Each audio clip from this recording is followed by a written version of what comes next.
A few words about the election. That didn't work out, did it? Oh dear. Anyway, awkward.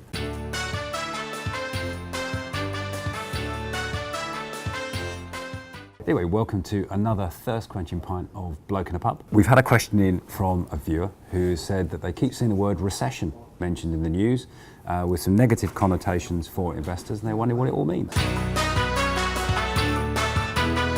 First and foremost, what do we mean by recession?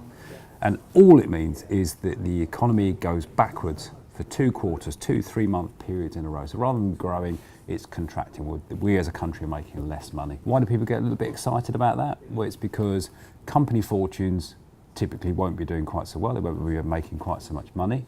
It might simply be that everyone's on their summer holidays.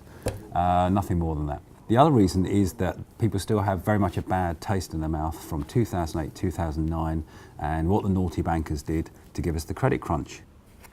Can you think of a word that rhymes with banker?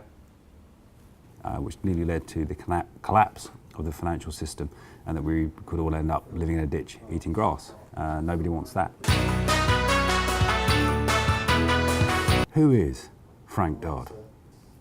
But why shouldn't you be concerned? Well, the reason for that is Frank Dodd.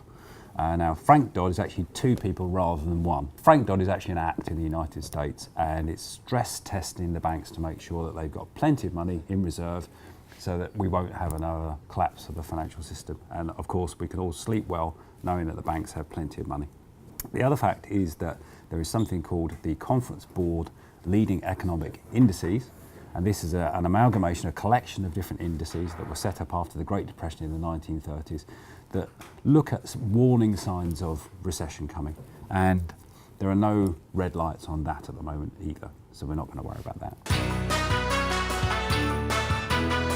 The final thing is that a recession is part of a normal business cycle. So economies and investments don't grow in straight lines, they grow in cycles where they improve for a bit, then they pull back, then they improve for a bit, and they pull back.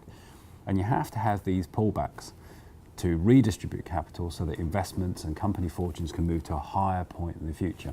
And this was proved by a guy called Adolf Lowe in the 1930s, just proved positive that not everyone called Adolf in the 1930s was evil. So when we do have a recession as an investor, what it really shows us is that we shouldn't panic. Most of us don't need all of our money back in at one point, even if it does dip a little bit and looks a bit dramatic. But it means that in the next cycle, our investments are likely to reach a new high point. So it's really just taking recession in context. So no signs of recession just for the moment. So for the time being, live long and prosper.